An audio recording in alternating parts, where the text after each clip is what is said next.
इस्तीफा, ये बड़ी खबर इस वक्त की है। भर्ती घोटाले के बाद इस्तीफा दिया है, ये बड़ी खबर इस वक्त की है। राजू ने घोटाले की नैतिक जिम्मेदारी ली है। एस राजू ने इस्तीफा दिया है, ये बड़ी खबर इस वक्त की है। आयोग की भर्ती में गड़बड़ी के बाद उन्होंने इस्तीफा दिया और भर्ती घोटाले पर एस राजू ने नैतिक जिम्मेदारी लेते हुए अपना इस्तीफा दिया है। एस राजू ने कहा है कि मेरा किसी नेता से कोई लेना देना नहीं है, मैं ये जानता हूं कि कैंडिडेट परेशान हुए। तो ये बड़ी खबर है इस वक्त की। उत्तराखंड अधीनस्थ सेवा चयन आयोग के अध्यक्ष एस राजू ने अपने पद से इस्तीफा दे दिया है।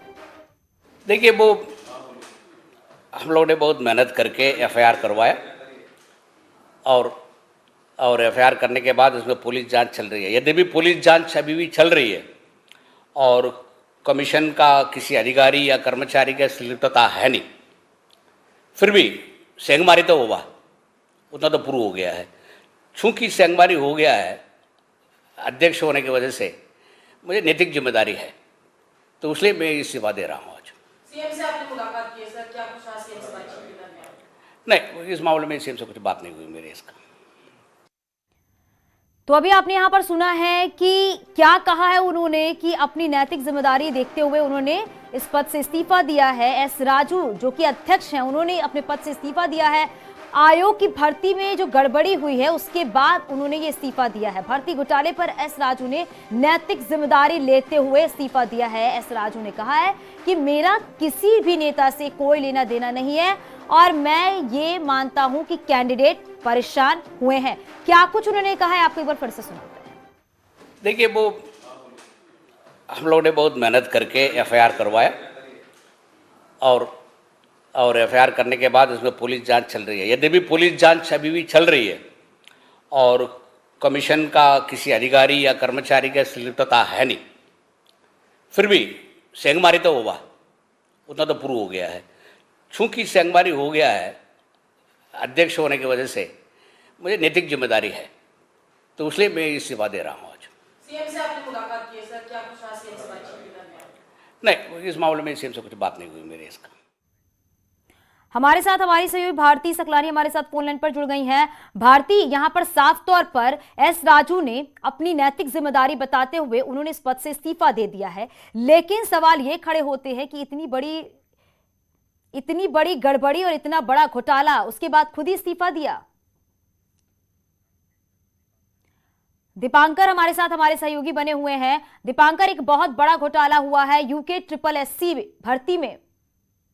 बिल्कुल, उत्तराखंड अधीनस्थ सेवा चयन आयोग एक बड़ा आयोग है। यहाँ पर समूह गौ और उससे नीचे के तमाम पदों पर भर्ती के एग्जाम्स ये आयोग करवाता है। लेकिन इस वक्त जो आयोग पूरे सवालों के घेरे में, तमाम बातें इसको लेकर हो रही है। मुख्यमंत्री ने खुद इसमें जांच के आदेश दिए, आगे इसमें कार्रवाई हुई, 13 लोग अब तक गिरफ्तार हो चुके हैं और मुख्यमंत्री का कहना है कि आगे भी और आयोग उनके टारगेट पर हैं। तो अब जो एस राजू का यहाँ पर इस्तीफा हुआ है, एस राजू भले ही ये बात कह रहे हो कि इन्होंने नैतिकता के आधार पर इस्तीफा दिया है, लेकिन अगर एक आयोग के अंदर इतनी गड़बड़ियां रही और जो बातें अब सामने आ रही हैं, तो कहीं ना कहीं एक जिम्मेदारी उनकी भी बनती है। और अब जब नौकरशाहों की बातें आ रही है कि तमाम नौकरशाह इसमें संलिप्त हो सकते हैं, इसके अलावा कई सफेदपोश इस पूरे कॉकस के चेहरे हो सकते हैं, तो ऐसे में एस राजू के इस्तीफे से कई और सवाल खड़े हुए हैं। भले वो नैतिक इस्तीफा इसे बता रहे हो, नैतिकता के आधार पर इस्तीफा बता रहे हो, लेकिन कहीं ना कहीं जिम्मेदारी सभी अधिकारियों की बनती है। आज जो उपनेता विपक्ष हैं भुवन कापड़ी, जिन्होंने सबसे पहले इस मसले को विधानसभा में उठाया था, उन्होंने साफ तौर पे कहा है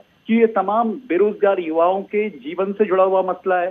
जिन लोगों ने परीक्षा दी उनके जीवन से जुड़ा हुआ मसला है, जिनके रिजल्ट निकले और इस परीक्षा के अब सवाल खड़े होने के बाद जिनके भविष्य पर सवाल खड़ा हुआ है, उनका मसला है। इससे सरकार को इसकी सीबीआई जांच करवानी चाहिए और अभी एसटीएफ इसकी जांच कर रही है।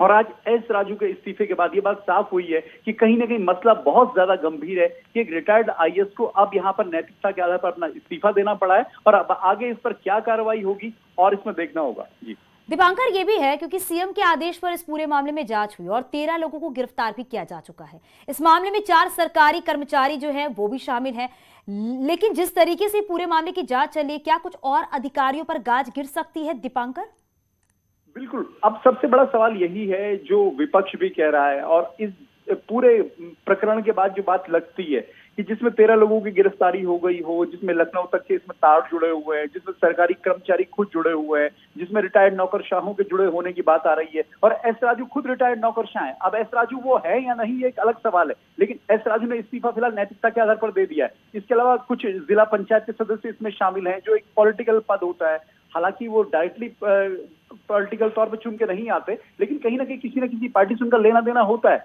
तो अब सवाल है कि क्या राजनीति के बड़े नेता, क्या यहाँ पर कई पूर्व ब्यूरोक्रेट्स या जो प्रेजेंट ब्यूरोक्रेट्स हैं, और एक आयोग अगर चल रहा है जिस आयोग के पास परीक्षा कराने की जिम्मेदारी है, जिसमें गोपनीयता एक बहुत बड़ा यहाँ पर एक कारण होना चाहिए, गोपनीयता बरकरार रहनी चाहिए किसी परीक्षा की, अगर वहां पर इस तरह का नेटवर्क चल रहा है, वहां पर इस तरह घूसखोरी चल रही है, वहां पर इस तरह रिश्वत और दलाली का खेल चल रहा है, तो आप बिल्कुल दीपांकर, और ये भी है कि जिस आयोग पर ये जिम्मेदारी है परीक्षा कराने की, अगर उसमें अगर इस तरह की गड़बड़ियां देखने को मिलती हैं तो लाजमी है कई तरह के सवाल भी उठते हैं, और विपक्ष एक बैठे बैठा एक मुद्दा भी मिल गया है। बहुत शुक्रिया दीपांकर इस पूरी जानकारी।